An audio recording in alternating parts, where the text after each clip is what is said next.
एक गरीब आदमी की कहानी। पूरे गांव में एक गरीब आदमी था जिसका नाम रामू था।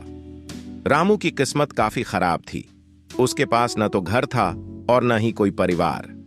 वह रोज अपनी मेहनत से जीवन चलाता, लेकिन उसके जीने की हालतें कभी भी अच्छी नहीं होती थीं। एक दिन रामू एक पुरानी पुस्तक की खोज में बाजार में गया। वह उस पुस्तक की पेशकश से खुश था, क्योंकि उसमें कहानियों की दुनिया थी जो उसे भूले हुए अपनी चिंताओं से दूर ले जाती थी।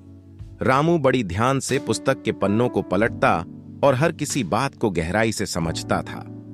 एक दिन जब वह पुस्तक को बांधता हुआ एक पन्ना पलट रहा था, तो वह एक चमकदार ताला देखा।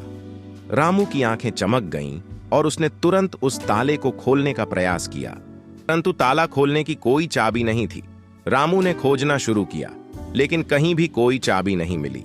उसने ताले को हर तरीके से खोलने की कोशिश की, पर कुछ नहीं हुआ। रामू निराश हो गया, लेकिन फिर भी उसने हार नहीं मानी। वह उस ताले के रहस्य को सुलझाने के लिए और मेहनत करने का निर्णय लिया। रामू ने पुस्तक के पन्नों को पलटकर एक अद्भुत यात्रा पर निकल लिया। उसकी यात्रा में उसने कई जगहों को देखा और कई संदेश पाए। एक दिन रामू एक बुजुर्ग वृक्ष के नीचे बैठा हुआ एक पुरानी और अज्ञात चाबी पाया। उसने वह चाबी ले ली और वापस वहीं ताला खोलने का प्रयास किया। चाबी ताले में फिट हुई और उसने ताला खोल दिया। रामू ने ताला खोलकर उसके अंदर की रहस्यमय दुनिया को देखा। वहां पर उसने अनगिनत धन और खजाने देखे जो उसने वह चाबी ले ली और वापस वहीं ताला खोलने का प्रयास किया। चाबी ताले में फिट हुई और उसने ताला खोल दिया। रामू ने ताला खोलकर उसके अंदर की रहस्यमय दुनिया को देखा। वहां पर उसने अनगिनत धन और खजाने देखे जो उसके जीवन को सुखमय बना सकते थे।